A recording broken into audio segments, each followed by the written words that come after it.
नमस्कार मित्रांनो, Shri Samarth goat farm या यूट्यूब चॅनलवर आपला स्वागत आहे. मित्रांनो, आज आपण पाहणार आहोत की आपल्या शेळ्या गेल्या 8 दिवसापासून अजिबात चरत नव्हते. आज कसं काय चरायला लागलेत. तर मित्रांनो, गेल्या 8 दिवसापासून आपल्याकडे कमी अधिक प्रमाणात रोज पाऊस होता. पाऊस पडल्यामुळे सगळीकडे चिखल होत होतं आणि गवतावर सगळ्या पाणी साचून राहत होत्या, थांबून राहत होत्या.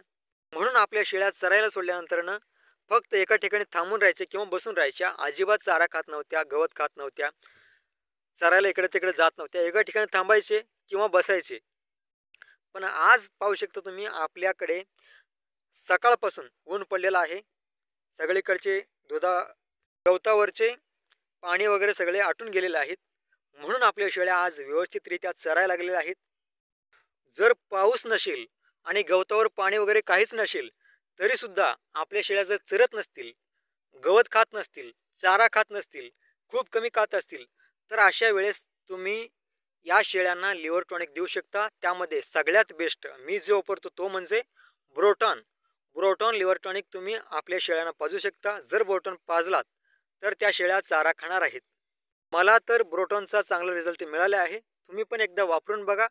चांगला असेल तर नक्की वापरू शकता किंवा दुसऱ्या तुम्हाला जे चांगलं वाटेल त्या लिव्हर टॉनिक द्या. लिव्हर टॉनिक दिल्यामुळे शेळ्यांचा भूक वाढतोय, पचनशक्ती वाढते, त्यामुळे शेळ्या आपोआप चारा खायला लागतात.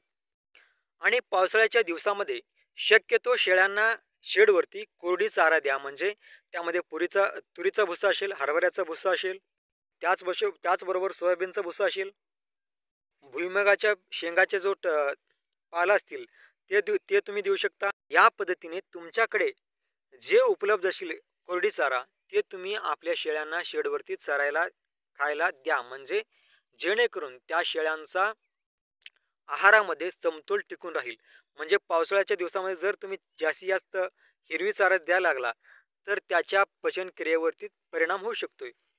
म्हणून ओली चारा त्याचबरोबर सुका चारा यामध्ये समतोल ठेवा. आणि व्हिडिओ जर आवडला तर नक्की व्हिडिओला लाईक करा. अजूनही जर चॅनलला सबस्क्राईब केलं नसेल तर सबस्क्राईब करून घ्या. आणि तुमच्या मित्रपरिवारामध्ये, नातेवाईकामध्ये शेअर करायला अजिबात विसरू नका. धन्यवाद. जय जवान, जय किसान.